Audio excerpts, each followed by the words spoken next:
technologie en particulier, donc on n'est pas très fort pour connaître tous les détails sur les technologies. Voilà. C'est ça ? Ouais. Oui, c'est ça. Voilà. Donc, moi aussi, plus particulièrement, je m'intéresse à comment on peut planifier donc ces enjeux énergétiques et climatiques aussi à différentes échelles et le lien entre les échelles. Et voilà, l'objectif aujourd'hui, ça va être surtout aussi de dégrossir cette question énergétique voilà, autant que possible. Donc, on va commencer tranquillement à parler de ces sujets-là. Alors, on s'est demandé si au début c'était peut-être nécessaire de définir un petit peu ce qu'était l'énergie et comment est-ce qu'on pourrait la définir. Alors bien sûr, il y a, la définition de l'énergie, elle vient surtout de la physique et de la chimie, donc ce n'est pas des définitions très agréables. Moi, je la définirais en fait comme quelque chose qui va nous être utile pour assouvir nos besoins. Alors par exemple, on a des besoins, on veut se déplacer. Eh bien, pour se déplacer avec une voiture, ou avec un avion, on va avoir besoin d'énergie. Donc l'énergie, c'est quelque chose qui permet de créer du mouvement. L'énergie, c'est aussi quelque chose qui va permettre de créer de la chaleur. D'accord ? On va l'utiliser pour se chauffer. Mais en fait, la chaleur, c'est du mouvement, parce que la chaleur, c'est simplement le fait que les molécules qui composent la matière sont toujours en mouvement. Et plus ces molécules sont en mouvement, et plus il y a d'énergie dans la matière en question. Donc en fait, là, on est toujours en train de parler de mouvement. Simplement, si on parle d'une voiture ou d'un avion qui se déplace, c'est un mouvement macroscopique où toutes les molécules de la voiture et de l'avion vont dans le même sens. Alors que si on parle de la chaleur qui serait ici dans cette pièce, eh bien, on parle de mouvements de molécules, mais qui vont dans tous les sens, si bien que globalement, l'air dans cette pièce ne va pas bouger. Mais on a quand même du mouvement qui nous permet d'avoir de la chaleur. Un autre élément qui est important, c'est que l'énergie, on peut la trouver sous forme de radiation. Par exemple, le soleil. Eh bien, quand on est au soleil, on ressent de la chaleur. On ressent de la chaleur parce qu'il y a de la radiation qui est en fait une vibration électromagnétique qu'on peut aussi décrire comme des petites particules qui sont les photons, vont venir vers nous. Et quand cette radiation va heurter la matière, donc par exemple notre peau, eh bien, ça va donner du mouvement aux molécules et c'est ce qui fait qu'on a la sensation de chaleur. Voilà, on a aussi de l'énergie sous forme électrique. Eh bien, là aussi, c'est du mouvement, c'est le mouvement des électrons qui vont créer cette énergie électrique. Voilà, tout ça pour vous dire que cette énergie, elle peut se trouver sous plusieurs formes. Et en fait, ces formes sont interchangeables. C'est-à-dire que le soleil qui va briller va envoyer des radiations, ça va chauffer le sol, par exemple. Le sol qui est chaud, en fait, il va chauffer l'air. L'air va devenir plus chaud, donc plus légère, elle va se mettre en mouvement. Donc vous voyez que l'énergie peut se transférer sous forme de radiation à la forme chaleur, puis à la forme mouvement. De même, si vous avez une voiture en mouvement, quand vous freinez, eh bien, ça va créer de la chaleur au niveau des disques de frein, ça va ralentir la voiture, vous transformez du mouvement en chaleur. Et si vous chauffez les disques de frein suffisamment, ils vont devenir rouges, ils émettent de la lumière. Donc vous voyez que toutes ces formes d'énergie sont interchangeables. Donc c'est pour ça qu'on a imaginé le concept d'énergie, pour savoir comment, à partir d'une certaine forme d'énergie, on pouvait créer du mouvement, de la chaleur ou de la lumière. Voilà, ça c'est un petit peu pour définir ce qu'est l'énergie. Donc on est de plus en plus dépendant de cette énergie. Et c'est pour ça qu'on est venu ici vous parler un petit peu des stratégies énergétiques et quel compromis est-ce qu'on peut trouver pour le futur. Alors avant de vous mettre à contribution, on va juste faire un petit peu le bilan de notre consommation énergétique. Ici, vous avez la courbe de consommation énergétique depuis le début du 19e siècle. Vous voyez que l'énergie qu'on consomme, elle a augmenté, et particulièrement après la Deuxième Guerre mondiale. Et l'énergie qu'on utilise, en fait, c'est en grande partie des carburants fossiles, donc du charbon d'abord, qu'on a utilisé au 19e siècle, puis du pétrole et du gaz. Et cette courbe qui est ici vous montre le pourcentage de carburants fossiles qu'on utilise dans la quantité totale d'énergie qu'on utilise. En vert, c'est l'énergie qui était utilisée traditionnellement, c'est principalement du bois qu'on va brûler, qu'on utilisait avant. Et vous voyez qu'au fur et à mesure que les technologies se sont développées, eh bien, on a utilisé de plus en plus de ces carburants fossiles, jusqu'à dans les années 70, où on a été obligé de commencer à réfléchir à d'autres solutions, suite au choc pétrolier dont vous nous parliez tout à l'heure. Voilà. Et puis, ce pourcentage, vous voyez, qui s'est stabilisé actuellement à peu près entre 80 et 85%. Mais ça ne baisse pas. Alors, le problème de ces carburants fossiles qu'on utilise, ça, je pense que vous êtes tous au courant, eh bien, c'est que ces carburants fossiles, quand on les brûle, eh bien, ça va rejeter du CO2 dans l'atmosphère. Et le CO2, le gaz carbonique, c'est un gaz à effet de serre qui va être responsable des changements climatiques qu'on subit actuellement, hein, avec toutes les inondations, les incendies, les tempêtes, etc. Ce sont des choses qui modifient le climat.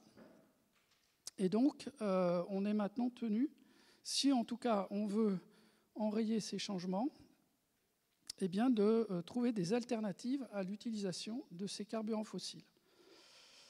Un autre inconvénient des carburants fossiles, c'est que c'est une ressource non renouvelable, c'est-à-dire c'est des choses qui sont stockées pendant des milliers d'années dans le sol, et donc on est en train d'utiliser ça maintenant en quelques décennies, et il y en a une quantité finie. Et non seulement la quantité de ces carburants sont finis, mais en plus, ils se répartissent de manière très inégale dans le monde.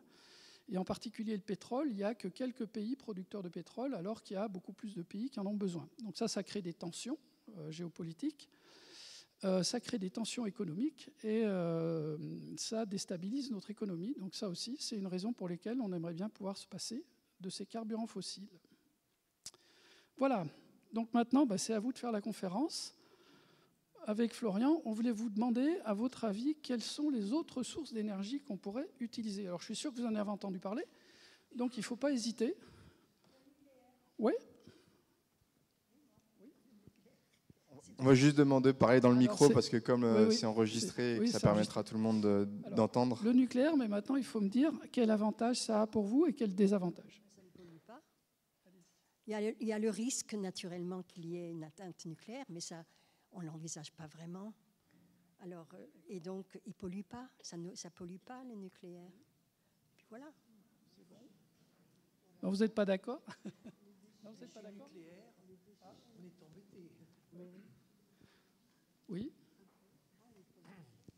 Il y a l'énergie solaire. Malgré, ça demande un investissement au départ, mais après, ça permet de produire très localement et de rendre des zones autonomes. On a des volontaires derrière aussi, donc je vais faire passer un peu le micro.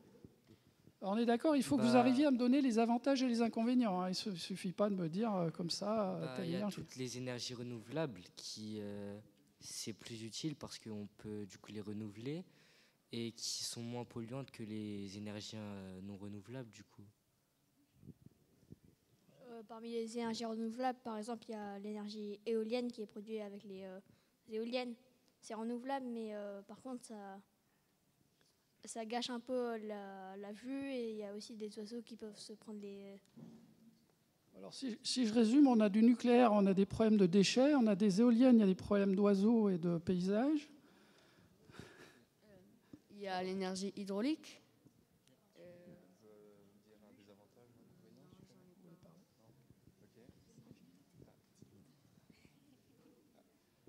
Pour l'énergie hydraulique, ce n'est pas forcément la meilleure des solutions, puisque pour créer un bassin hydraulique, il faut détruire toute une vallée, et ce n'est pas top pour l'écosystème. On n'a pas parlé des biocarburants, qui ont le double avantage d'éliminer des déchets et d'utiliser justement des déchets, d'éviter la pollution. Éviter la pollution, je ne sais pas, hein, parce que si on brûle du bois, ça peut être terrible. Oui.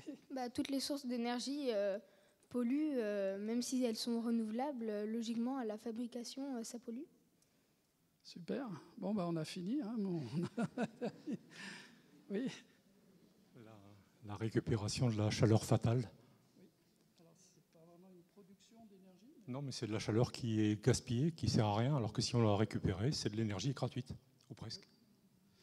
Alors, il faut quand même la produire. Hein, ouais. Le méthane, oui. Donc ça, c'est dans les biocarburants. Mais il y a aussi le méthane. Produire des gaz. Il y a des gaz qui sont produits, par exemple, par le bétail. et qui sont actuellement utilisés. Mais naturellement, ça ne suffit pas. Alors, ça ne suffit pas, oui. Et puis en plus, le méthane, c'est un gaz à effet de serre, hein, pas de chance. Pour le nucléaire, il faut aussi de l'uranium. Pour le nucléaire, il faut de l'uranium. Oui, c'est pas renouvelable, on est d'accord. Il faut creuser, il faut en chercher, etc. L'énergie marémotrice, qui théoriquement ne pollue pas. Il n'y a pas de résidus. A priori, oui. Ah, attendez, il y a quelque chose. Des énergies comme celle, une différence de température entre le fond marin et puis la surface, avec des différences de température, on peut jouer sur les échanges de chaleur, donc thermodynamique. Oui, exact. Oui. Vous voulez dire ça? Non, ça y est. Ah bah, désolé, il vous a grillé au poteau. Le développement des marais est utilisable comme énergie. Oui, ça l'est. Hein. Il y a, à la Rance, oui, il y a une centrale marémotrice. Bon, après, comme vous le constatez, c'est pas utilisé, donc c'est pas tellement viable pour l'instant parce que c'est trop cher. Ça a été évoqué ici, la géothermie, on est vraiment concerné ici. Oui, c'est vrai, il y a la géothermie aussi. Et concerné dans quel sens?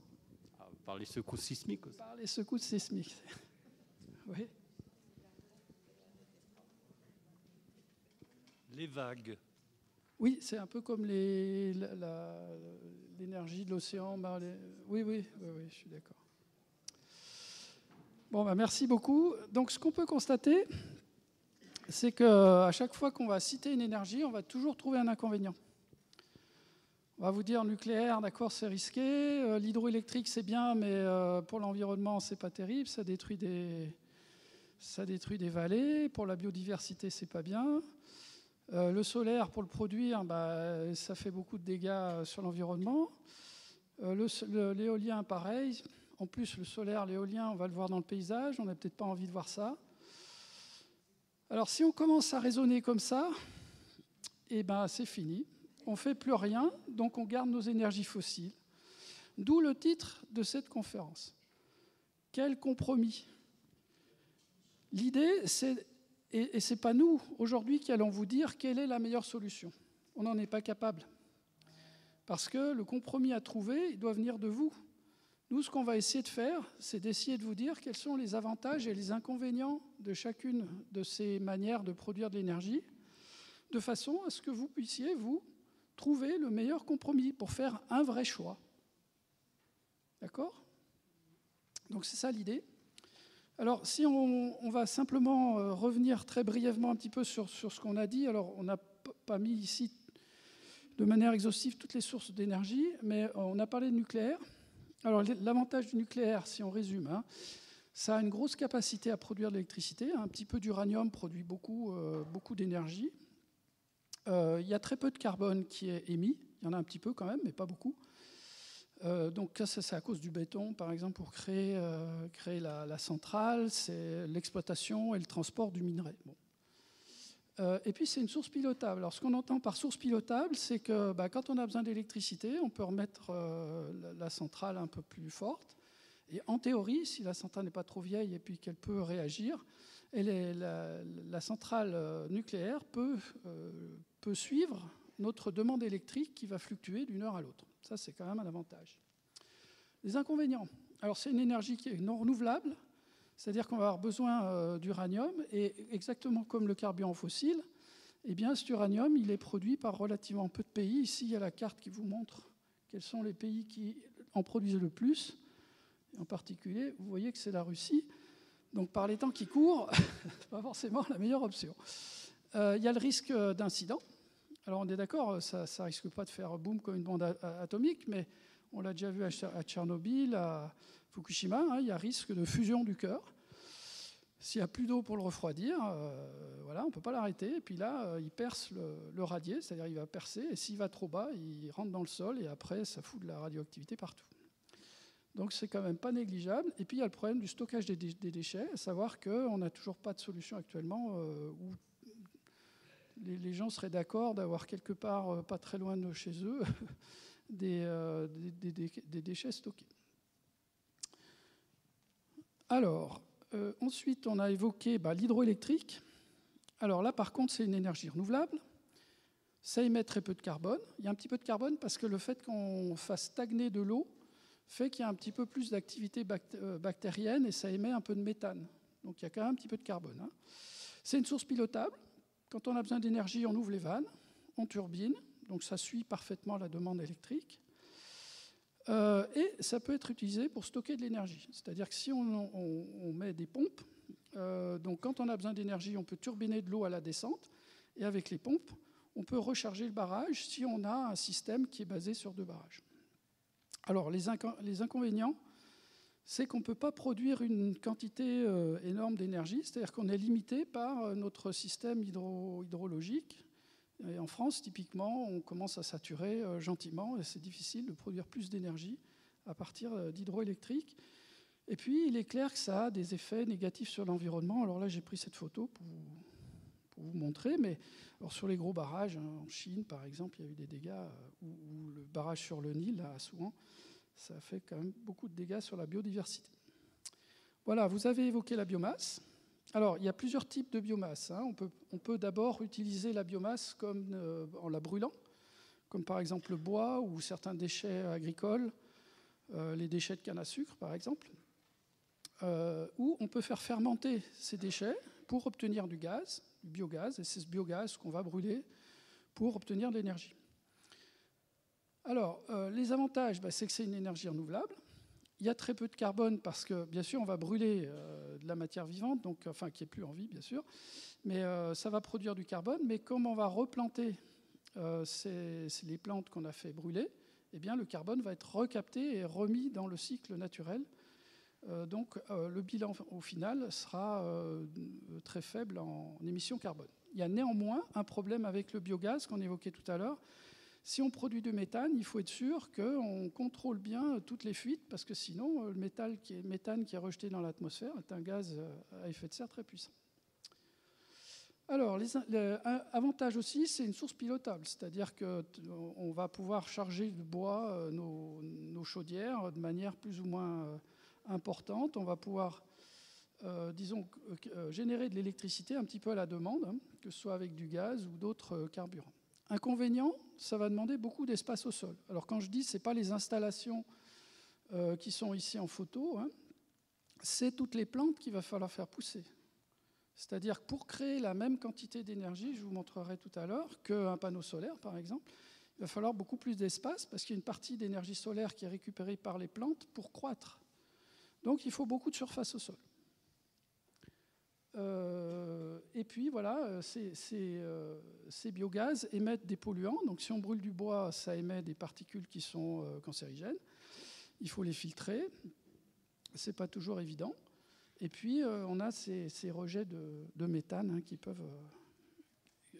peuvent être créés par la création de la génération de méthane.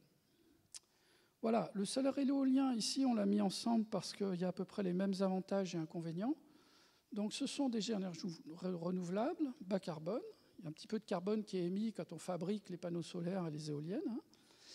Hein. Les inconvénients, c'est que ça demande de l'espace au sol. Donc, on va en avoir dans le paysage, par exemple. Et puis, ce sont des sources fluctuantes, c'est-à-dire qu'elles ne suivent pas la demande électrique. Il va falloir s'accommoder de cette fluctuation de la génération d'électricité qui ne correspond pas forcément à ce dont on a besoin. Donc on ne va pas forcément avoir de l'énergie au bon moment avec ces sources-là. Voilà. Après, juste pour terminer, on vous a mis l'hydrogène. D'ailleurs, c'est étonnant, oui, personne ne l'a cité. Alors l'hydrogène, le problème, c'est que ça dépend tout de la manière dont on le considère. Actuellement, l'hydrogène qu'on utilise, il est produit à partir de carburants fossiles. Donc on craque du gaz pour en extraire l'hydrogène. Donc on parle d'hydrogène noir ou gris. Donc c'est une source d'énergie, mais ça a tous les inconvénients du carburant fossile, bien sûr. Avec en plus qu'on perd en rendement. Oui. Alors, l'hydrogène noir ou gris, c'est une source d'énergie. C'est-à-dire on prend, disons, du charbon. Alors on pourrait le considérer à la limite comme un vecteur, quoi, mais en tout cas, c'est aussi quelque chose que vous pouvez extraire du sol. Il y a des gisements d'hydrogène. Là, on parle d'hydrogène blanc. Et donc là, il faut le considérer comme une source. Et puis, ça peut être un vecteur d'énergie dans le sens où ça peut être utilisé pour stocker de l'électricité. Donc, on prend de l'électricité produite par du nucléaire ou par des éoliennes. On hydrolyse l'eau, c'est-à-dire qu'on fait passer un courant électrique dans l'eau, et là, on récupère l'hydrogène. Cet hydrogène, on peut le stocker. Alors, ce n'est pas facile parce que l'hydrogène, c'est une molécule qui est très petite. Donc, elle peut passer à travers à peu près toutes les parois en plastique, par exemple. Donc, il faut vraiment avoir des réservoirs très étanches pour pouvoir le stocker. En plus, il faut le stocker à très haute pression. Donc, c'est risqué, ça coûte de l'énergie de le produire. Quand on fait passer de l'électricité dans l'eau, il y a une partie d'énergie qui est perdue en chaleur. Ensuite, il faut comprimer l'hydrogène, donc ça coûte de l'énergie. Et une fois qu'on a cet hydrogène, on peut utiliser une pile à combustible qui convertit l'hydrogène en électricité. Et là aussi, ce n'est pas 100% de l'énergie qui va passer de la forme hydrogène à la forme électrique. À la fin du processus de stockage, la restitution électrique représente une perte, enfin du moins subit une perte de plus de 50%. D'accord ? Donc ça, c'est le problème de l'hydrogène. C'est en fait, en tant que technologie de stockage, il faudrait le comparer avec d'autres technologies de stockage, comme le pompage-turbinage dans les barrages ou les batteries. Ici, l'efficacité de l'hydrogène est malheureusement très, très mauvaise. Voilà, on a fait à peu près le tour. Je n'ai pas parlé de tout, mais on a voulu ici résumer un petit peu le principal. Maintenant, je vais laisser la parole à Florian, qui va vous parler de scénario énergétique. Alors, est-ce que vous m'entendez bien aussi au fond? Ouais? Oui? Ok. Donc, on va parler maintenant de scénario énergétique. Donc là, on a vu comment on pouvait produire de l'énergie. Vous avez cité un tas d'exemples où on vous a présenté, on vous en a présenté d'autres ou les mêmes. Maintenant, on va voir, quand on parle de scénario et de prospective, qu'est-ce que ça veut dire? Bon, alors, on a parlé de comment on peut produire de l'énergie. Alain est aussi revenu au départ sur quels usages on en a de l'énergie, donc nos besoins. Donc ici, vous avez une représentation simplifiée d'un système énergétique. Donc, en fait, on a besoin de l'énergie pour nos activités, pour se chauffer, pour se transporter, pour s'éclairer. On parle d'énergie finale et même d'énergie utile pour nos besoins réels. Cette énergie, il faut qu'elle vienne de sources primaires dont on a parlé. Il faut qu'elle subisse un tas de transformations via différents équipements pour arriver en tant que vecteur énergétique, puis après énergie finale. Donc là, c'est un peu comment on peut voir un système énergétique. Donc quand on parle d'énergie, il faut regarder vraiment tout le système. Et donc maintenant, scénario. Alors, un scénario, une chose qu'il faut avoir bien en tête, c'est d'abord ce que n'est pas un scénario, ce que n'est pas la prospective. Donc en fait, ce que n'est pas un scénario, vous en entendez peut-être parler, des scénarios climatiques, des scénarios énergétiques, pour réduire les impacts environnementaux ou d'autres scénarios. En fait, un scénario, déjà, ce n'est pas une prédiction. Voilà, il n'y a pas un chemin possible, c'est que celui-là et ce sera rien d'autre. Ce n'est pas non plus une utopie. Un scénario ne peut pas être quelque chose qui soit irréaliste. Ce n'est pas non plus une planification. Une planification, c'est se définir des objectifs, avoir certes un but final, essayer de prendre un certain nombre de choses en considération, mais c'est se définir des étapes, une stratégie pour atteindre ces objectifs. Ce n'est pas non plus une projection. Une projection, ça pourrait être quand on essaie d'extrapoler une tendance pour voir si on continuait dans une certaine direction, et où est-ce qu'on arriverait d'un point de vue énergétique, climatique, donc suivre des tendances passées. Et en tout cas, ce n'est pas une prévision non plus, on ne prévoit pas l'avenir avec un scénario, parce que la prévision, ça pourrait plus faire référence au fait qu'il y a un scénario aussi possible et que ce serait que celui-là. Donc, après vous avoir dit ce que n'est pas un scénario, on va plus essayer de savoir comment on pourrait prendre un scénario, comment on pourrait prendre le travail de prospective. Donc, en fait, ce que vous pouvez retenir, c'est que quand on fait des scénarios, quand on fait de la prospective, c'est plus pour poser plutôt un cadre pour discuter des hypothèses. Voilà, ça sert en fait de faire des scénarios pour discuter de voilà, si on fait bouger tel ou tel paramètre, si on prend tel paramètre en considération, qu'est-ce que ça peut avoir comme impact? Et je dis bien peut avoir. On peut prendre aussi les scénarios comme un récit, une histoire. Voilà, donc on essaie de bâtir un récit avec un objectif voilà, se dire, finir une histoire qu'on aimerait bien, qu'on souhaiterait dans le futur aussi. Et donc, enfin, je vais finir avec la prospective. On peut se définir comme l'étude en fait, des futurs possibles. Il y a une grande importance à des futurs, des S, et possibles. Donc, voilà. Quand on parle maintenant de scénario, de système énergétique, on a parlé de produire de l'énergie. On peut se dire, il y a la consommation d'énergie. Et aujourd'hui, on est dans une volonté quand même, dans un certain nombre de pays, pas tous, de réduire notre consommation d'énergie. On a des objectifs en France, en Europe, qui sont de réduire de moitié la consommation énergétique finale d'ici à 2050, enfin de 2012 à 2050, par exemple. Il y a plusieurs manières de réduire notre consommation d'énergie. Soit on peut voilà, gagner de l'énergie avec l'efficacité, soit avec la sobriété. L'efficacité, elle est représentée via cet exemple. Donc, en haut, vous avez une voiture thermique voilà, qui a une certaine distance. L'efficacité, ce serait de changer de véhicule pour que le véhicule, pour parcourir la même distance, il utilise moins d'énergie. La sobriété, à la différence de l'efficacité, ça va viser à plus réduire le besoin. Donc le besoin intermédiaire, le besoin final, donc ici parcourir une plus grande distance. Dans les deux cas, on va avoir une économie d'énergie, mais pas faite de la même façon. D'autres exemples, ce serait quand vous vous chauffez, dans votre maison, si vous isolez votre maison avec des meilleurs matériaux, c'est une mesure d'efficacité. Si vous réduisez le thermostat de 1 degré, c'est de la sobriété. Alors donc c'est un deuxième exemple pour vous montrer les différences entre efficacité et sobriété. Et les deux sont importants pour réduire la demande. Pour revenir rapidement sur l'efficacité, alors ça va vous parler ou pas, mais en 10-11 ans, on a à peu près gagné entre 5 et 8% d'efficacité énergétique en France. L'idée ici, c'est de vous dire que oui, l'efficacité, on peut en gagner. Il y a des nouvelles technologies. On est vraiment à la recherche d'efficacité tout le temps, mais qu'il y a aussi des limites et que voilà, il y a un petit temps avant que les technologies soient vraiment plus matures à ce niveau-là. Donc la sobriété, elle permet d'aller plus loin. Elle est aussi considérée comme essentielle pour diminuer nos impacts.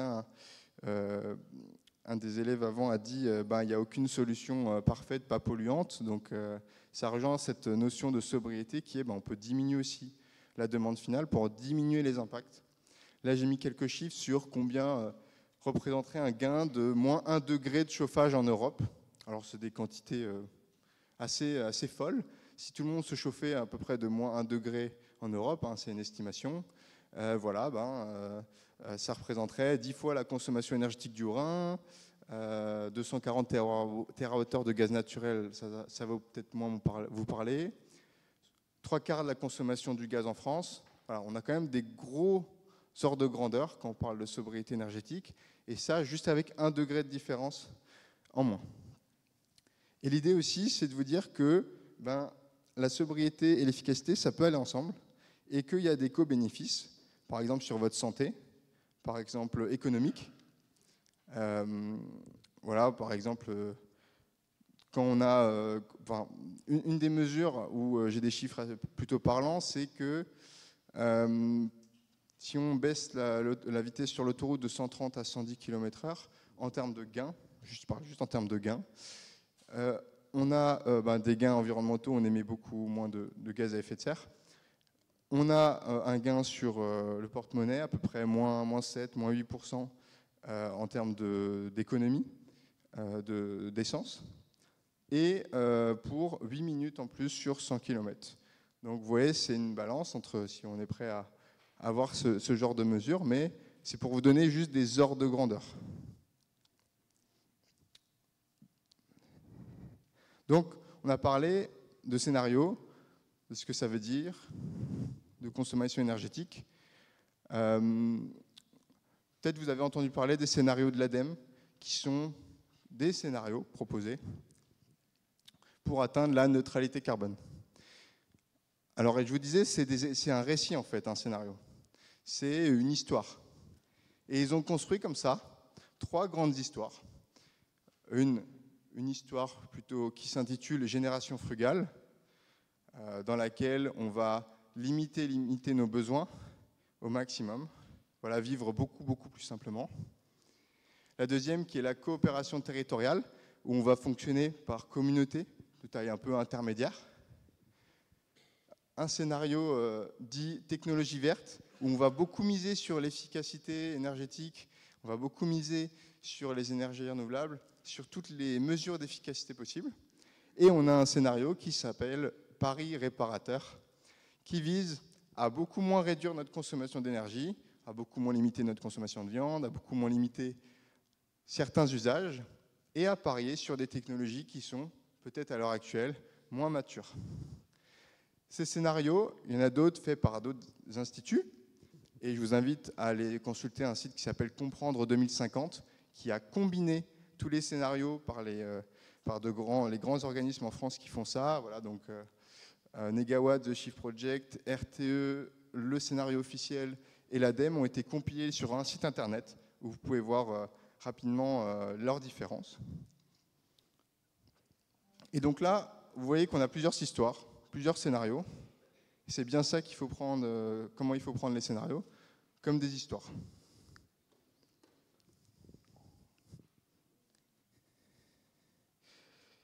Donc maintenant on peut se dire, ben ouais, il y a des histoires, comment on fait pour avoir la meilleure histoire? Quand on parle d'énergie, on peut se dire, ben oui, il faut diminuer nos consommations d'énergie, essayer de l'optimiser. Puis après on se dit, ben il y a des pressions sur l'environnement, sur le climat, sur la biodiversité, sur des cycles naturels. On a des coûts associés à ces systèmes énergétiques, à ces scénarios, des coûts d'investissement, des coûts de fonctionnement. On a la disponibilité des ressources qu'on a besoin pour produire cette énergie. On parle beaucoup d'autonomie aussi, de plus en plus en ce moment encore. L'autonomie énergétique, être indépendant sur un territoire, même si cette notion d'indépendance, elle ne fait pas vraiment sens parfois. Et on a des co-bénéfices, hein, j'en ai déjà parlé, une mesure pour l'environnement, ça peut être une mesure qui soit bénéfique sur la santé, voilà, qui soit plus économique. Alors il y a un certain nombre de co-bénéfices qu'on pourrait citer. En fait, voilà, on peut dire quel est le meilleur système. Ben, ça dépend tout simplement de quels critères on considère en fait. Quels critères on veut maximiser, quels critères on veut enfin voilà, quels critères on accorde le plus d'importance. Et c'est vraiment ça qui est important.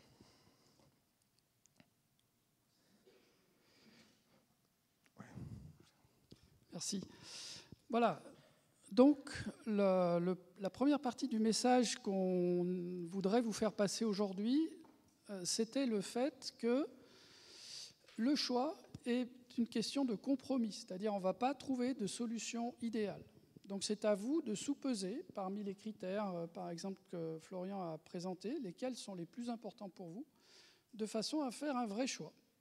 Et après, eh bien, il faut assumer ce choix. C'est-à-dire que si on choisit le nucléaire, il faut assumer les inconvénients qui vont avec. Il va y avoir des risques, on verra que ça a des impacts économiques aussi. Si on choisit les éoliennes, eh bien, il faudra assumer que dans notre paysage, il y ait des éoliennes. On ne peut pas faire autrement que d'accepter les inconvénients qui vont avec le choix qu'on fait.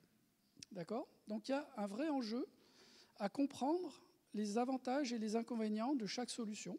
Et c'est un petit peu ça, c'est pour ça aussi qu'on est là aujourd'hui. Et donc la deuxième partie du message, c'est ce que vous a montré Florian. C'est-à-dire qu'on s'est focalisé ici sur les sources d'énergie. Qu'est-ce qui produit l'énergie ? Mais en fait, Florian vous a montré que cette production énergétique, elle était utile à rendre des services dans la société, à se transporter, à se chauffer, à produire, etc. Et donc, on ne peut pas faire des choix uniquement en pensant aux sources énergétiques. Il faut aussi penser à la demande énergétique, c'est-à-dire que c'est tout d'un bloc un peu. Et la manière de réfléchir là-dessus, eh bien, c'est de générer des récits cohérents, des scénarios pour le futur, c'est-à-dire on imagine comment est-ce qu'on voudrait voir le monde dans le futur. Là, il y a plusieurs scénarios possibles. L'idéal, bien sûr, c'est de comprendre le mieux possible quels sont les avantages et inconvénients de chacun des scénarios, de façon à faire un choix. Et ce n'est pas forcément facile, mais à la fin, c'est à vous, en tant que citoyen, de faire ce choix, parce qu'on a la chance encore de vivre dans un pays où on peut faire des choix. Voilà, donc ce n'est pas nous, scientifiques, qui allons faire ce choix. C'est à vous d'influencer les politiques sur ce que vous voulez faire de notre futur à tous. Et pour ça, c'est important que vous puissiez comprendre au mieux tout ce qui se passe. Alors, sur ces choix, on a trop tendance, souvent, à figer les choses. C'est-à-dire, oui, vous avez bien compris, on peut regarder la quantité d'énergie qu'on va consommer ou qu'on va produire. On peut regarder la quantité de gaz à effet de serre qui va être émis, etc. Combien ça va coûter ? Est-ce qu'il y a des ressources encore disponibles ou pas ? Etc. Moi, ce que j'aimerais ici maintenant vous présenter, c'est comment ces critères peuvent évoluer dans le futur. Et en particulier, je vais essayer de le faire à travers l'estimation des coûts. C'est-à-dire que je vais vous démontrer que les coûts de production, ils ont une réalité, c'est-à-dire que ça correspond à des difficultés de production qui sont derrière, à un effort qu'il faut fournir, et que ces coûts de production, on peut assez bien prévoir comment ils vont évoluer dans le futur. Et donc, baser un choix sur des coûts de production, en ayant compris, bien sûr, les contraintes que ça pose, c'est-à-dire que ce n'est pas seulement des chiffres en disant ça va coûter 10 milliards ou 5, etc., c'est comprendre ce qu'il y a derrière. Voilà, donc je vais maintenant vous parler un petit peu des tendances pour le futur. Et pour vous parler des tendances sur le futur, il faut que je vous explique déjà ce qui va conditionner le fait que dans nos sociétés donc capitalistes, on va changer de technologie. Qu'est-ce qui fait qu'une nouvelle technologie va être plus attractive qu'une technologie existante et qu'elle va la remplacer ?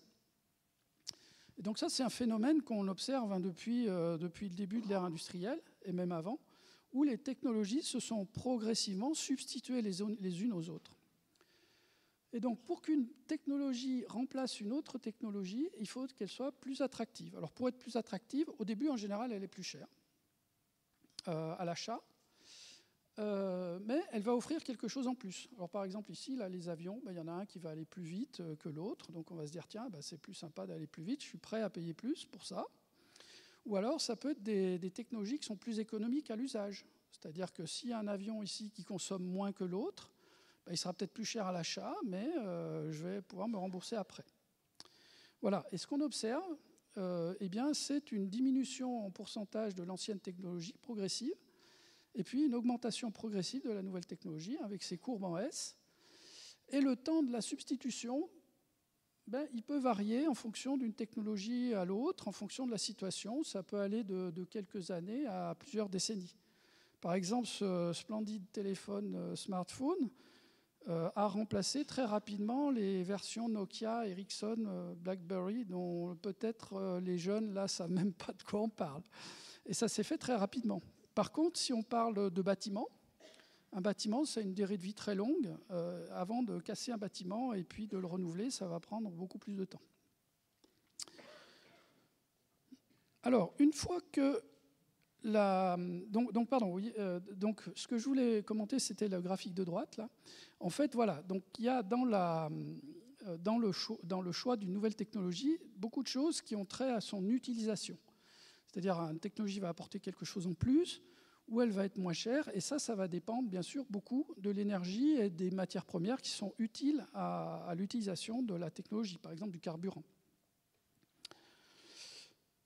Une fois que la substitution est enclenchée, en fait, plus on va produire cette technologie en masse, et plus son coût de production va diminuer. C'est-à-dire qu'à partir des installations qu'on a été obligé de construire, les usines qu'on a construites, qui ont coûté cher, eh bien, si à partir de ces mêmes installations, je produis 10 ou 100 fois plus d'unités, eh bien, le prix unitaire pourra diminuer de 10 ou 100, parce que j'aurai produit plus, avec des coûts d'investissement au départ qui sont les mêmes.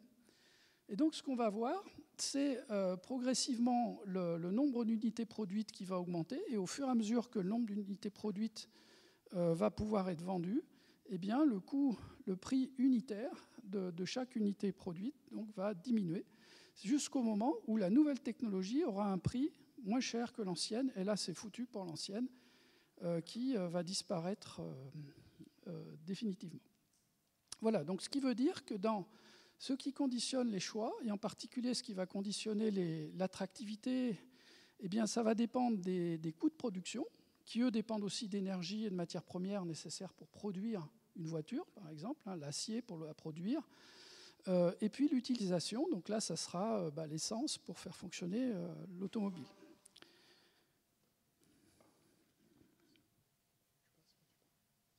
Oh non, ouais, ça va. Voilà, donc ça c'est la situation par exemple qu'on connaît avec les panneaux solaires et les éoliennes. Si on regarde le coût de production des panneaux solaires et des éoliennes, eh bien c'est ici la courbe orange, hein, vous voyez, solar photovoltaïque. Les éoliennes c'est offshore wind et onshore wind. Vous voyez que depuis 2010 à 2019, les prix de ces technologies ont baissé. Et si on avait des courbes qui remontaient encore plus dans le temps, là, vous verriez une baisse encore plus spectaculaire. Et ça, c'est simplement dû au fait qu'on commence à produire des panneaux solaires et des éoliennes en masse. Et donc, on fait diminuer le coût unitaire. Donc, le coût de production diminue. Et comme le coût de production de ces technologies diminue, eh bien, l'électricité qu'on va produire à l'aide de ces technologies baisse aussi.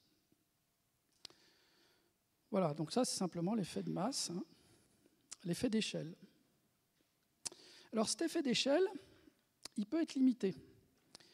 Il peut être limité par la disponibilité des ressources. Ici, je pris l'exemple de l'ensemble des technologies qui fonctionnent à l'aide du charbon et l'ensemble des technologies qui fonctionnent à l'aide du pétrole. Donc, depuis le début du XXe siècle, les technologies à base de pétrole se substituent progressivement aux technologies qui sont à base de charbon, simplement parce que le pétrole est plus facile à extraire, il est plus dense énergétiquement que le charbon.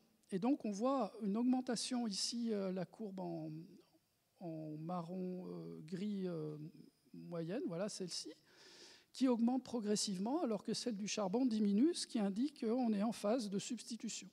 Et puis tout d'un coup, dans l'année 70, un peu après, là, au moment du choc pétrolier, terminé. En fait, ce qui s'est passé, c'est qu'en même temps que cette substitution technologique, on a vu une augmentation de l'utilisation de ces carburants fossiles, et on est arrivé à un point où le premier producteur mondial, qui était les États-Unis, ont atteint un pic de production. C'est-à-dire qu'au début, quand on exploite du pétrole dans un champ pétrolifère, on fait augmenter la production parce qu'on commence à faire des forages un peu partout une fois qu'on a trouvé du pétrole. Et puis, quand le gisement commence à s'épuiser, eh bien, la production commence à diminuer. On passe par ce qu'on appelle une pic de production. Ce qu'on constate pour un gisement pétrolifère, on le constate pour un pays. Et en 1970, c'est ce qui s'est passé aux États-Unis, c'est-à-dire qu'ils ont passé le pic de production. Le pétrole dit conventionnel, qui est facile à extraire, a atteint un maximum, et donc ils ont commencé à réduire la production de pétrole, et comme c'était le premier producteur, forcément, ça a créé un début de tension sur les marchés internationaux. Et à la première étincelle, qui a été la guerre de Yom Kippour, où les pays producteurs de pétrole ont décidé de faire un embargo, eh bien, les prix ont explosé. Et on a vu donc un début de problème sur la production du pétrole. Quelques années après, on a eu le deuxième choc pétrolier avec l'arrivée de l'ayatollah Khomeini au pouvoir en Iran, qui a aussi, donc on a mis le pays sous embargo. Ce qui vous explique pourquoi est-ce que vous n'avez pas eu de substitution totale. Donc la substitution n'a pas pu avoir lieu parce que les ressources n'étaient pas disponibles. Voilà, ça c'est une courbe qui vous montre un petit peu l'évolution des prix. Alors ce qui surprend beaucoup quand on regarde le prix du baril de pétrole, c'est qu'il y a des grands pics. C'est la première chose qu'on voit. On dit, premier pic, alors là, 1970, premier choc pétrolier, deuxième choc pétrolier. Puis ensuite, vous voyez qu'en 2005, il y a eu un ensemble de chocs pétroliers que j'ai appelé ici le troisième choc pétrolier. Moi, ce qui m'intéresse ici, c'est de regarder ce qu'il y a entre les pics. Parce qu'entre les pics, vous voyez qu'on est passé à un prix de $20 le baril. Alors, c'est en dollars compensé par l'inflation. Donc, on est passé d'un prix de $20 le baril avant les années 70. On est passé à un prix de $40 le baril. En fait, cette augmentation de 20 à 40, elle était nécessaire pour qu'on puisse commencer à aller chercher du pétrole en Alaska, en Sibérie, dans les eaux profondes du golfe du Mexique. Ça coûtait plus cher, il fallait financer ça. Le pic qui est entre les deux, c'est simplement dû à de la spéculation et à des mouvements de panique sur les marchés.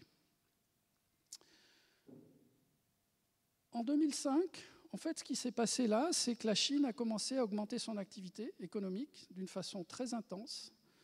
Et donc, cette demande énergétique sur les marchés, elle a créé des tensions sur le marché. Et donc, l'offre n'a pas été suffisante pour suivre la demande énergétique, et ça a créé ces paniques. Et donc, ce troisième choc pétrolier, qui en fait était interrompu par la crise économique des subprimes. Mais sans ça, ça aurait fait un joli pic régulier, il n'y a pas de problème. Voilà, donc la panique sur les marchés, et on atterrit où? On atterrit environ à $70 le baril. Ces $70 le baril, en fait, ils correspondent au surcoût de l'exploitation du gaz de schiste et du pétrole de schiste. C'est-à-dire pour aller trouver maintenant des ressources pétrolières non conventionnelles qui ne sont pas en Alaska, en Sibérie ou dans les eaux profondes, eh bien, il faut les chercher dans les schistes. Et ça demande des moyens supplémentaires. Voilà. Donc, conclusion. Ce qu'on peut dire sur l'évolution de nos carburants fossiles et des technologies qui sont associées à cela, c'est qu'a priori, le prix ne fera que monter avec des soubresauts. Il ne fera que monter parce que extraire ces carburants seront de plus en plus difficiles.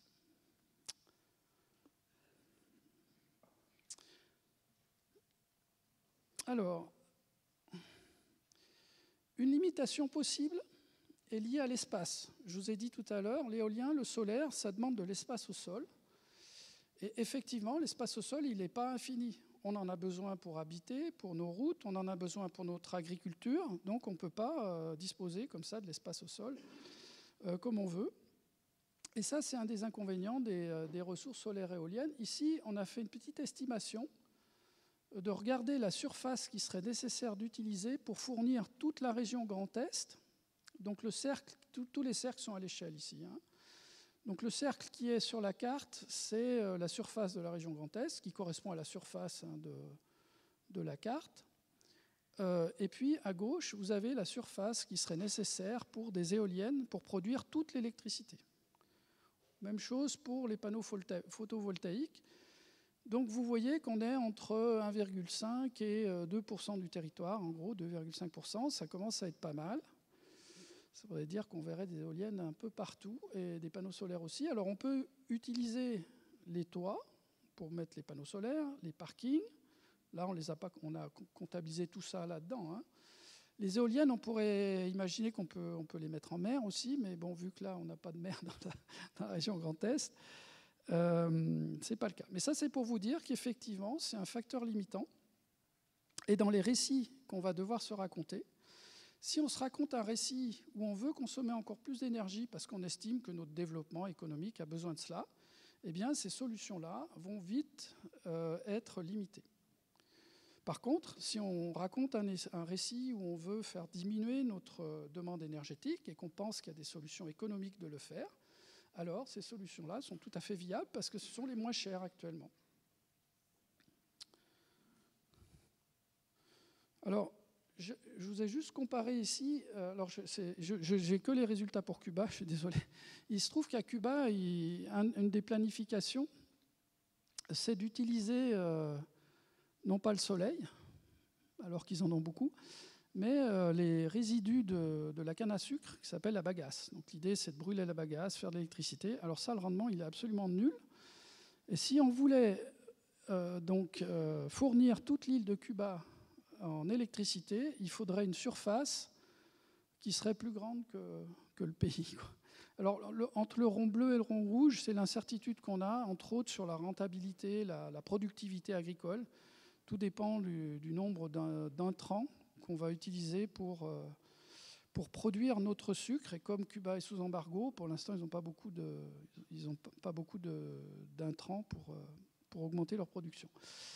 Le petit rond qui est en haut à gauche, c'est en fait la surface de panneaux solaires qui serait nécessaire pour produire cette même quantité d'énergie. Donc vous voyez que là, on n'est pas sur du 1,5 à 2,5% comme au Grand Est, mais avec le soleil qu'ils ont là-bas, eh bien, on est plutôt sur 0,01%, 0,15% du territoire. Donc il y a vraiment des territoires qui sont plus avantagés avec le soleil, donc ça on le savait aussi. C'est pour ça que de temps en temps, c'est bien d'aller en vacances là-bas. Voilà. Donc ça c'est, si vous voulez, tout ce qui peut être créer des limites à ce phénomène de substitution. Il ne faut pas croire qu'il y a simplement des contraintes économiques et que c'est qu'une question de prix. Non, ce n'est pas qu'une question de prix, c'est une question de ressources. Et les différentes technologies qu'on a évoquées, eh bien, elles ont besoin de différents types de ressources. Donc voilà, donc si je complète un petit peu tout mon graphique, là j'avais commencé avec la production qui avait besoin d'énergie, l'utilisation d'une technologie qui a besoin d'énergie. Le problème, c'est qu'à chaque étape, eh bien, on va émettre soit des gaz à effet de serre, soit des déchets. Donc quand on produit, voilà, quand on utilise par exemple une voiture, il va émettre du CO2, etc. Et puis à la fin, il va falloir éliminer la voiture. Et cette élimination, il va falloir aussi de l'énergie, des émissions, etc. Et si tout va bien, on peut essayer de recycler au plus possible tout ça, quoi. Alors sur toute la partie que je vous ai présentée jusqu'à maintenant, en fait, elle est conditionnée par les lois de l'offre et la demande. C'est-à-dire que c'est les coûts de production, les coûts d'utilisation qui vont faire qu'une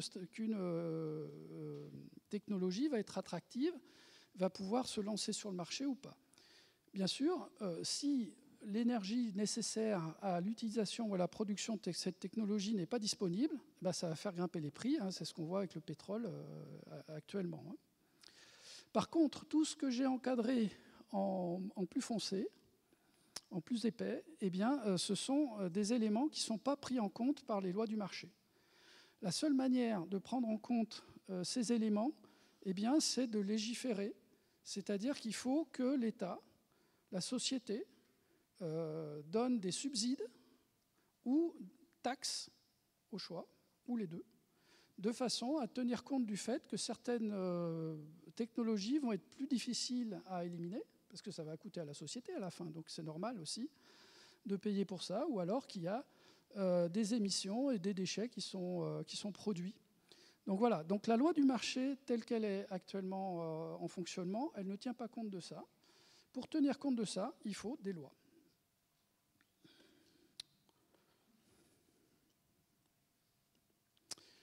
Voilà, alors il y a une exception dans toutes les technologies qu'on a évoquées, c'est le nucléaire. En fait, le nucléaire, le risque environnemental est tel que ce risque environnemental, il est compris dans le coût de production. C'est-à-dire au moment où on construit la centrale, on est obligé déjà de penser que cette centrale doit être construite de telle manière à minimiser les risques sur l'environnement. Alors, l'effet de ce risque nucléaire sur les coûts, c'est qu'en fait, on a une logique qui fonctionne à l'inverse de celle que je vous ai décrite tout à l'heure. Tout à l'heure, je vous ai dit, pour qu'une technologie se substitue à une autre, il faut commencer à la produire en masse, et plus on la produit, donc ça veut dire, par exemple, plus on va installer de panneaux solaires, et moins ils vont coûter, parce qu'on va les produire en masse, et donc on pourra faire diminuer les coûts. Eh bien, le nucléaire, c'est l'inverse. Plus on va installer de nucléaire, en fait, et plus le coût va être important. Pourquoi est-ce que le coût devient important? C'est simplement qu'il faut gérer un risque, et le risque, par définition, il n'est pas entièrement prévisible. Donc à chaque fois qu'il y a un incident qui se crée, il faut rajouter quelque chose. Et ça, c'est une étude qui a été faite en France et aux États-Unis. Donc comme vous le voyez, dans les années 90, entre 1970 et 90, au moment où on a construit beaucoup de centrales. Et en fait, on a constaté qu'effectivement, plus on installait, donc ça c'est l'axe horizontal, c'est la capacité d'installer, donc la puissance installée, plus cette puissance installée augmente, Donc plus on construit de centrales nucléaires et plus le prix, donc ça c'est le coût investi, plus ce prix augmente. Voilà, donc ça veut dire que dans le futur, alors par rapport aux premiers EPR, là c'est clair qu'ils vont peut-être faire diminuer un petit peu les coûts quand même, parce que entre, disons, la phase un peu expérimentale, on voit baisser un peu les coûts, puis après on les voit remonter. Donc ça aussi, ça fait partie du choix. Ce qu'on peut dire actuellement, c'est que si on veut nucléaire, il faut être prêt à payer plus. Alors, ça ne se traduira peut-être pas directement sur la facture d'électricité, parce que je n'ai pas toujours compris comment les tarifs électriques étaient fixés, mais ce qui est sûr, c'est qu'il va falloir payer à un moment ou à un autre. Et dans ces coûts-là, on ne prend pas en compte les déchets. Voilà. Alors, ça ne veut pas dire qu'il ne faut pas faire de nucléaire. Moi, je ne vous dis pas ça. Ce que je vous dis, c'est qu'il y a un risque. Pour gérer ce risque, il faut payer. C'est normal. Il faut prendre du temps. Il faut le faire sérieusement. Sinon, on payera encore plus s'il arrive quelque chose. Voilà. Voilà. Et ça, ces tendances, on peut dire qu'elles vont continuer. C'est-à-dire que sur le solaire et l'éolien, ça va continuer encore à baisser. Il n'y a pas de raison. À part la surface qui est limitée, le reste, en fait, contrairement à ce qu'on veut bien croire, hein, le solaire et l'éolien ne demandent pas énormément de terres rares et ça se recycle. Donc il n'y a pas de limite sur la quantité de matière nécessaire à produire ces technologies-là. La seule limite qu'il y a, c'est la surface. Et ça va dépendre du choix qu'on fait sur notre consommation électrique. Est-ce qu'on veut investir massivement sur l'intelligence artificielle et donc voir notre consommation électrique qui augmente, comme ça c'est prévu aux États-Unis, auquel cas il faudra du nucléaire et il faudra mettre le prix. Est-ce qu'on veut aller vers une diminution de notre consommation et peut-être investir sur autre chose que de l'intelligence artificielle? À ce moment-là, on a une demande qui décroît et on a des ressources renouvelables qui peuvent être utilisées. Vous voyez un petit peu comment ça peut s'enclencher, hein, tout ça. Voilà, alors il y a deux effets pervers, en tout cas, qu'il faut éviter. La première, c'est lié à cette substitution technologique, et c'est ce qu'on appelle l'obsolescence programmée, donc vous avez sûrement entendu parler de ça. L'obsolescence programmée, elle consiste à accélérer le renouvellement technologique de façon à pouvoir vendre plus et plus fréquemment des unités. Et donc, bien sûr, c'est assez catastrophique pour l'environnement parce que plus on produit, plus on pollue. Donc, forcément, c'est un inconvénient. Le deuxième problème, c'est ce qu'on appelle l'effet rebond ou le paradoxe de Jevons. Alors, tout à l'heure, Florian vous a parlé d'efficacité et de sobriété. La sobriété, ça consiste à dire je vais réduire mes besoins. Je n'ai peut-être pas besoin de rouler 300 km par semaine. Je vais réduire à 50 km. Bon. Pas toujours évident, hein, je ne vous dis pas qu'il faut le faire. L'effet rebond, en fait, c'est comme actuellement les véhicules électriques sont en train de devenir moins chers que les véhicules thermiques, hein, le prix des batteries, qui est le principal cause de surcoût des véhicules électriques, c'est en train de baisser. On a des nouvelles générations de batteries qui arrivent, donc on sait que le prix d'un véhicule électrique sera forcément, tôt ou tard, moins cher que celui d'un véhicule thermique. Si on compte l'usage, on est déjà à peu près à des coûts équivalents. Hein. Donc on va pouvoir se déplacer avec des véhicules électriques pour moins d'argent que ce qu'on fait actuellement avec des véhicules thermiques. Et si on se dit, chouette, c'est moins cher, donc je vais aller plus loin, c'est l'effet rebond. Et ça, on le constate partout, c'est-à-dire, ça fait depuis le 19e siècle qu'on constate que plus on gagne en efficacité avec une technologie, comme par exemple les machines à vapeur, eh bien, ça n'a pas fait baisser la consommation du charbon. Au contraire, on a plus d'applications, etc. Et là, ça veut dire que si on ne réfléchit pas à comment enrayer cet effet rebond, quelle que soit la solution qu'on va choisir, on va vers l'échec, parce qu'on n'a pas les moyens de continuer à faire augmenter notre demande énergétique à la cadence où elle augmente actuellement. Pas pour la France, hein, puisque notre demande énergétique, elle baisse depuis les années 2000, d'accord, mais pour d'autres pays dans le monde, eh bien, ça risque d'être un problème. Voilà, donc réfléchissez un petit peu à ce que vous voulez vraiment pour le monde de demain. Essayez de vous renseigner pour vous faire une vraie idée, parce qu'il faut faire des choix. Le non-choix est en fait un choix qui consiste à rester dans la situation dans laquelle on est. Donc ça ne sera pas un choix conscient. Et puis essayer d'éviter l'obsolescence programmée et l'effet rebond. C'est mes conseils pour aujourd'hui. Voilà, eh bien, je vous remercie. Si vous avez des questions maintenant, bien volontiers.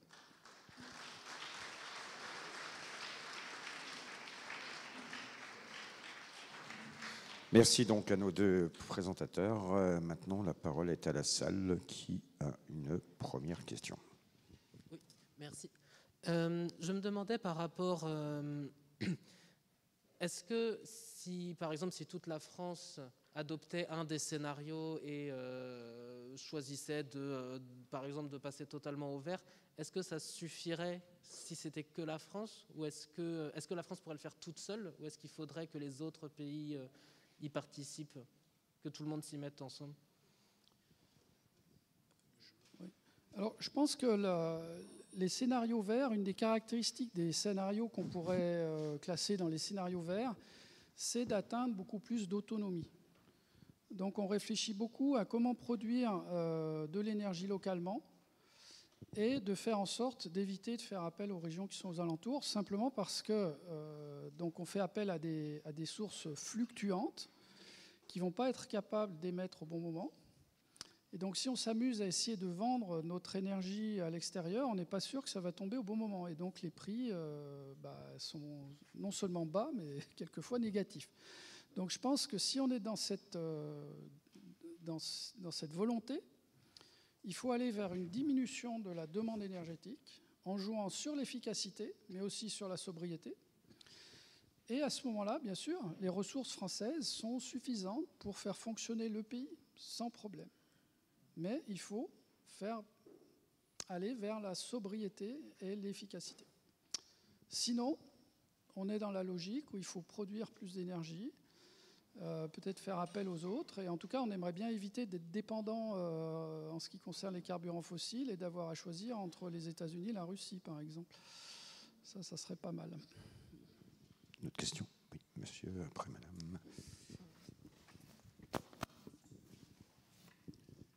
Bonjour, merci de votre exposé assez lumineux.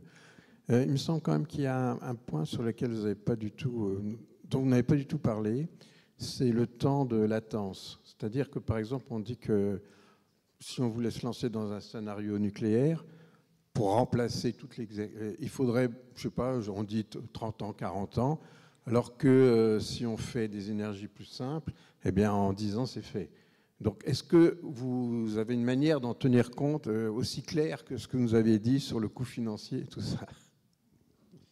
Oui, c'est une très bonne remarque. En fait, il y a ce point-là qu'on n'a pas abordé. Il y a aussi la problématique de l'acceptabilité par le public. Alors, ce qu'on fait en général, c'est qu'on se projette sur des années cibles, quoi. Donc, en gros, on a 2030, 2050. Et on regarde comment, disons, les coûts d'investissement vont évoluer en fonction du temps. C'est-à-dire, typiquement, sur Cuba, ils ont des raffineries qui datent des années 50. Ils sont encore en train d'essayer de garder en fonction des centrales thermiques. On estime que c'est des technologies qui sont entièrement amorties. On pense aussi qu'en France, en 2050, on ne pourra plus maintenir les centrales nucléaires qui existent actuellement. Par contre, là où je vous donne tout à fait raison, c'est que les choix qui ont été faits maintenant, typiquement sur l'EPR, eh bien, ils auront des conséquences dans les 50 prochaines années. Exactement comme les choix qui ont été faits dans les années 50 par le général de Gaulle pour des raisons stratégiques, d'investir sur le nucléaire pour produire de la matière fissible et donc des bombes nucléaires. Et ensuite, ce qui a été mis en avant dans les années 70, où en fait on pensait que le développement économique de la France ne pouvait se faire que par une augmentation de la consommation énergétique. C'est là qu'on a vu grandir le parc nucléaire. Eh bien, maintenant, on est encore dans cette logique et on a du mal à se sortir de ces investissements qui ont été faits parce qu'ils sont en place. Donc, il faut les amortir. Donc, ça a des conséquences, effectivement. On est vraiment pieds et poings liés une fois qu'on a fait ces choix. Plus les investissements sont lourds, et plus on va geler des actifs, et plus il sera difficile de s'en sortir. Ça, c'est un avantage des sources renouvelables qu'on peut installer progressivement, puisque les unités sont plus petites, c'est sûr. Juste, si je peux compléter aussi, oui, vous avez raison de votre question, parce qu'en à peu près entre 2035 et 2040, en fait, il y a, la plupart des centrales nucléaires qui ont été faites dans les années 70-80 qui vont avoir 40-50 ans, et à partir de 40 ans, il y a une visite décennale du gendarme du nucléaire qui est l'autorité de sûreté nucléaire. Et on est dans la situation où, comme on a construit beaucoup de centrales nucléaires en même temps, elles vont toutes avoir 40, 50, 60 ans au même moment, et on n'est pas toujours sûr qu'à 40 ans, le gendarme du nucléaire dise c'est bon, vous pouvez continuer 10 ans et on refait le point. Donc on a aussi cette imprévisibilité de, en fait, peut-être une centrale va devoir s'arrêter comme ça, parce que l'autorisation n'a pas été donnée. Et donc oui, ça pose une vraie question. Et aujourd'hui, c'est vrai que il n'y a pas énormément de construction de centrales à l'heure actuelle. Et 2035, c'est demain. Enfin, je veux dire, c'est très proche. Et en même temps, à l'échelle européenne, on est en retard par rapport aux autres pays sur les objectifs de développement des énergies renouvelables. Et la France justifie ça par son contexte nucléaire. Donc, il y a selon moi aussi à un moment donné une question à trancher, c'est-à-dire on peut choisir d'aller dans une direction, mais il faut l'assumer et puis que nos objectifs soient cohérents avec ça, quoi. Parce que oui, 2035-2040, en gros, pour la faire simple, soit on arrive à construire du nucléaire beaucoup en 10 ans, soit beaucoup de renouvelables en 10 ans, sinon on va devoir importer de l'électricité et de l'énergie en 2035-2040, ou alors les centrales vont juste être reprolongées. Et donc, ça sera une autre histoire. Enfin, mais oui, cette période-là, elle a aussi des questions. Oui. Non. Désolée, madame. Juste une remarque par rapport aux inconvénients du nucléaire. Il me semble que vous avez oublié de citer le rejet d'eau chaude dans le milieu aquatique, qui a un impact assez important sur la faune et la flore. Et quid aussi de la notion de pollueur-payeur que vous n'avez pas abordée, qui est pourtant dans la loi? Oui. Non, alors, bien sûr, les rejets d'eau chaude sont d'autant plus problématiques avec le changement climatique. On pense que les centrales nucléaires seront peut-être à l'arrêt de plus en plus souvent pendant l'été. Le pollueur-payeur, en fait, je l'ai abordé, mais de manière très brève. Ici, en fait, l'idée, c'est que si on veut tenir compte dans la logique économique ou dans les coûts du fait que les technologies produisent, alors il faut les faire payer, donc les taxes sur les déchets. Et après, il y a deux grandes philosophies. Soit vous mettez des taxes, soit vous mettez des subsides pour aider les gens à améliorer leur technologie pour qu'elle pollue moins. Mais c'est ici que ça se joue. C'est-à-dire, si vous voulez, sur tout ce qui est la partie gauche, là, avec les petits cadres, les cadres fins, tout ça, c'est géré par la loi du marché. La loi de l'offre et de la demande, si tout d'un coup, il y a des ressources qui manquent, les prix vont augmenter, etc. Après, c'est un peu le bazar. On a des pics comme ça, il y a des gens qui s'enrichissent avec la spéculation. Ce n'est pas, disons, forcément le top, mais en tout cas, ça se gère. Le reste, si vous ne faites rien, il ne se passe rien. C'est-à-dire que les gens vont produire des technologies et ils ne payeront jamais pour évacuer les déchets. Et donc, c'est pour ça qu'il faut mettre en place une législation. Donc, c'est ce qu'on voit depuis en gros les années 50. On voit apparaître de plus en plus de législation sur l'environnement. Alors, certains le considèrent comme une contrainte, mais c'est une façon de faire payer les pollueurs, par exemple. Voilà. Je crois qu'il y a madame qui veut parler après. Est-ce que, selon vous, on pourrait passer à 100% d'énergie renouvelable ? Oui, si on arrive à réduire la demande énergétique, si on reste même à la demande qu'on a actuellement, il n'y a pas de souci. Moi, j'ai fait des calculs pour la région Grand Est, ça passe. Les doigts dans le nez. Solaire, éolien, biogaz, on n'a même pas besoin de stocker. Ou alors, je me suis trompé dans mes calculs, ce qui est toujours possible. Oui, d'abord, ce qui me frappe tout d'abord, c'est la différence entre l'Allemagne et la France.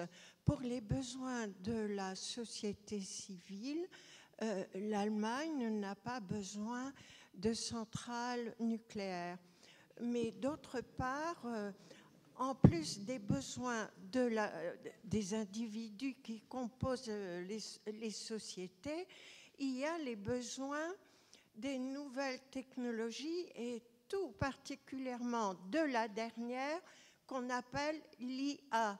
Moi, j'ai lu que l'IA consomme 10 fois plus d'eau et d'énergie. Et je crois que c'est à cause de ça qu'on va être condamné à des centrales nucléaires, qu'elles soient petites ou grandes. Et il ne faut pas oublier aussi le risque en cas de guerre. Il n'y a pas seulement l'erreur humaine, comme nous avons vu pour Tchernobyl, mais actuellement, si on voit ce qui se passe à Zaporijia, qui est la plus grande centrale nucléaire d'Europe actuellement, elle a été prise par les Russes et on ne sait pas ce qui va advenir. Voilà, je vous remercie. Oui, je suis tout à fait d'accord. Le risque, ça fait partie des inconvénients du nucléaire. Il faut en être conscient, ça c'est clair.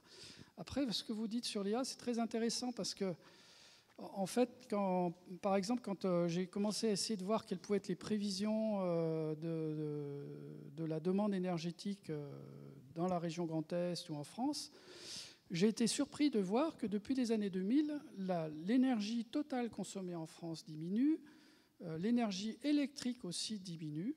Alors, pour quelles raisons exactes? Probablement que l'efficacité énergétique est meilleure, mais il y a peut-être aussi des industries qui ont été déplacées. Ça, c'est possible aussi.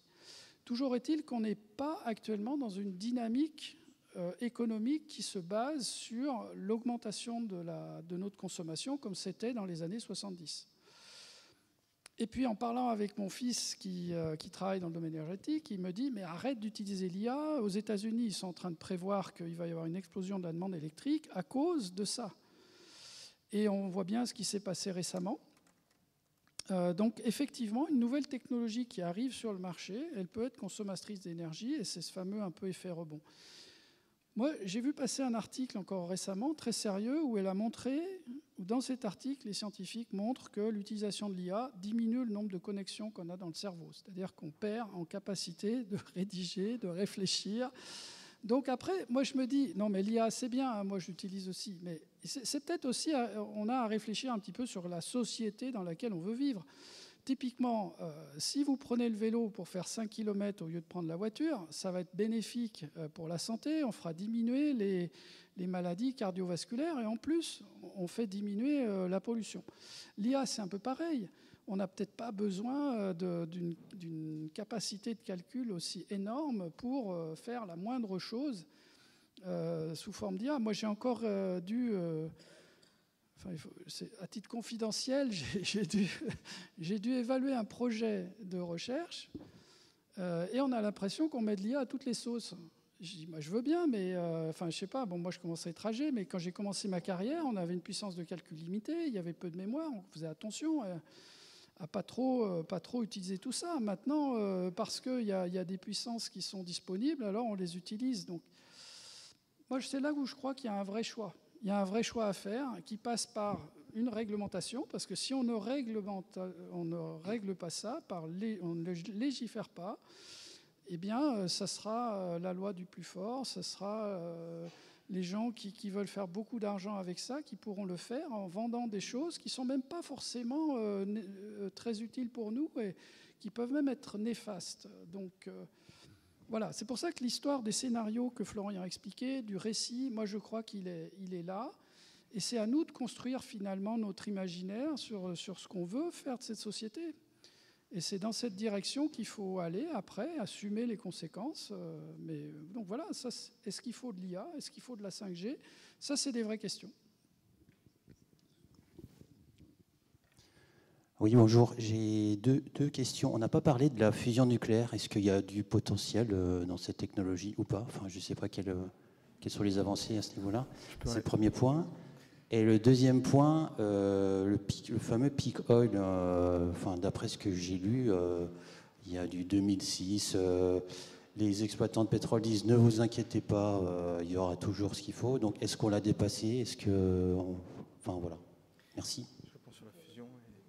Alors sur la fusion, pour avoir je ne suis pas un expert de la fusion, mais pour avoir suivi quelques conférences à ce sujet, pour faire simple, on devra avoir réglé le problème climatique avant que la fusion soit opérationnelle. Voilà, donc ça c'est le premier point. En gros, il y a eu un projet qui s'appelle le projet ITER, qui est donc un projet international, où le but c'est de récupérer un tout petit peu plus d'énergie à la sortie que ce qu'on introduit en entrée via la fusion nucléaire. Et donc c'est ça l'objectif de juste ce prototype, mais c'est un prototype. Après, il faut convertir cette chaleur en électricité, il faut rebâtir quelque chose qui n'est plus un prototype. Donc voilà, ça demande énormément de temps.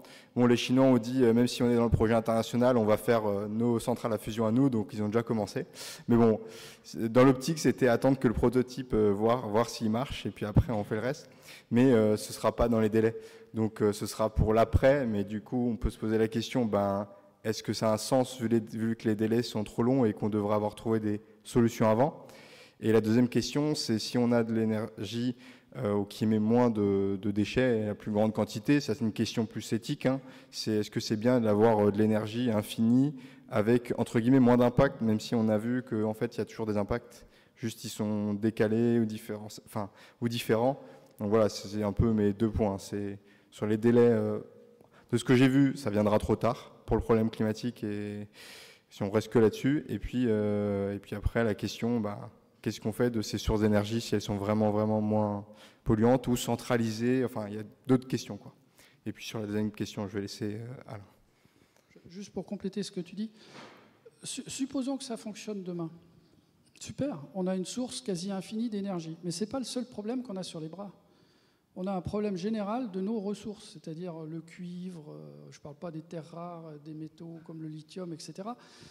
Donc la fusion, de toute façon, ne va pas régler l'ensemble des problèmes auxquels on doit faire face actuellement, qui sont liés à une crise environnementale générale, de biodiversité, de ressources, etc. Donc il va falloir qu'on revoie un petit peu la manière dont on fonctionne, et voilà, ça c'est inévitable à mon avis. Donc il ne faudrait pas croire que c'est la solution miracle. Après, il y a le risque de l'attendre un peu. Mais bon. Par rapport au peak oil, donc le pic pétrolier, donc en fait, il y a eu le pic pétrolier, quelque chose qu'on a commencé à évoquer dans les années 50 pour expliquer qu'en 1970, donc les États-Unis vont atteindre un pic de production. Alors, les pétroliers ont tous rigolé. Mais en 70, il y a vraiment eu un ralentissement de la production, et c'est ce qui a en fait est le facteur déclencheur du premier choc pétrolier. Pardon, c'est pas le déclencheur, mais c'était ce qui était sous-jacent. Il suffisait d'une étincelle géopolitique pour déclencher ça. Et donc là, on a atteint clairement le pic de production de pétrole conventionnel, c'est-à-dire pas celui qui est en Alaska ou dans le golfe du Mexique, ou le pétrole de schiste. On a atteint ce pic aux États-Unis, qui était à l'époque le plus gros producteur mondial de pétrole. On pense probablement que le troisième choc pétrolier là, est lié à un pic qu'on aurait atteint, toujours en pétrole conventionnel au niveau mondial. On n'en est pas tout à fait sûr. Néanmoins, c'est probablement le cas. Alors pourquoi maintenant c'est plus tellement d'actualité? C'est parce que, on a trouvé le pétrole de schiste, c'est-à-dire on trouve des ressources que les pétroliers peuvent continuer à exploiter parce que simplement ils ont suffisamment de réserves financières pour investir là-dedans. Et puis surtout, toute notre économie est dépendante de ça. Donc c'est un petit peu le problème que vous évoquiez tout à l'heure, des investissements qui ont été faits. Et puis ils luttent fort pour que ça continue. Le discours du président nouvellement élu aux États-Unis, drill, drill, drill, là, c'est très clair. Donc il y a des intérêts économiques derrière, mais on ne risque pas d'en manquer.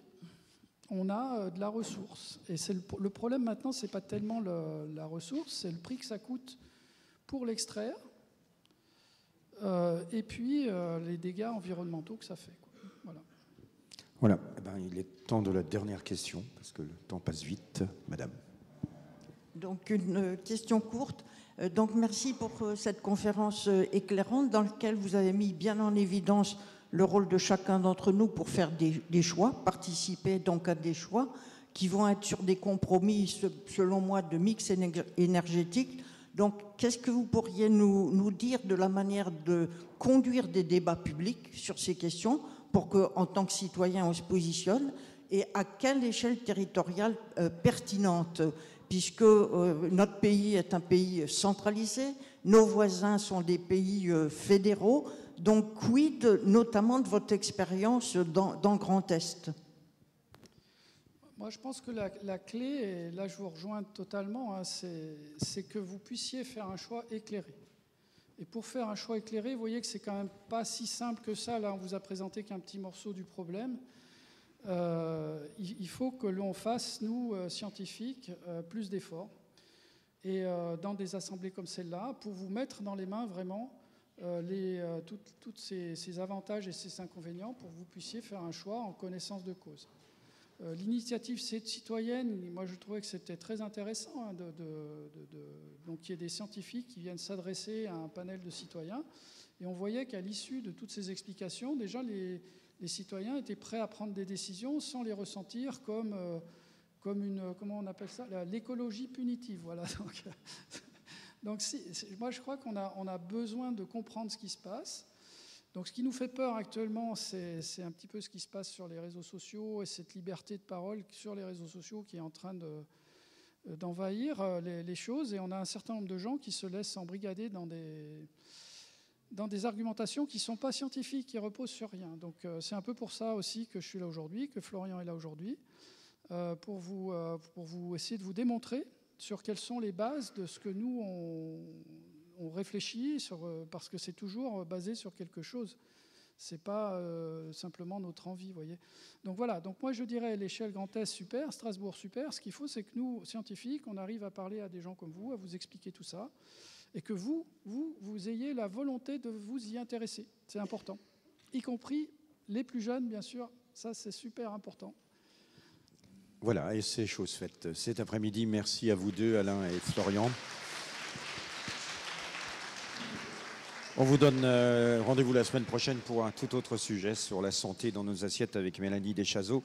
Et je vous rappelle aussi notre rencontre épique époque au Planétarium à 18h30 ce jeudi sur Écrire l'Histoire. Voilà, bonne fin de journée. Merci.